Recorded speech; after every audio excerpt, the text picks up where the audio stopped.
Welcome to Kenton's videos. Enjoy the video. Open the Plano Edge Jig Box and set it on a stable work surface. Remove the foam tray carefully and inspect the molded cavities. Wipe the interior with a damp cloth to remove dust or debris. Align the foam so the top edge sits approximately 3-5 inches deep inside the box. Check that the latch closes smoothly without pressure on the foam. Lay out your jigs on a towel by type before transferring them into the box. Sort your jigs by weight and type before you load the foam tray. Group sizes from 1/16 Oz up to 1 Oz to maintain quick selection on the water. Place each jig hook point first into the foam so the eye and skirt remain exposed. Keep skirted and trailer hook jigs separated in adjacent slots to avoid tangles. Use pliers to press stubborn hooks into the foam without bending the hook shaft. Label the outside edge if you want rapid identification of weight groups.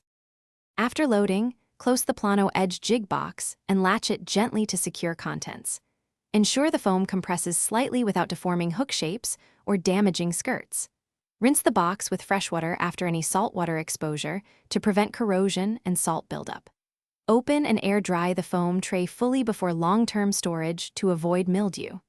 Store the box flat or upright inside your tackle bag to prevent internal shifting on the road. Periodically inspect foam and replace it when holes become too stretched for secure holding.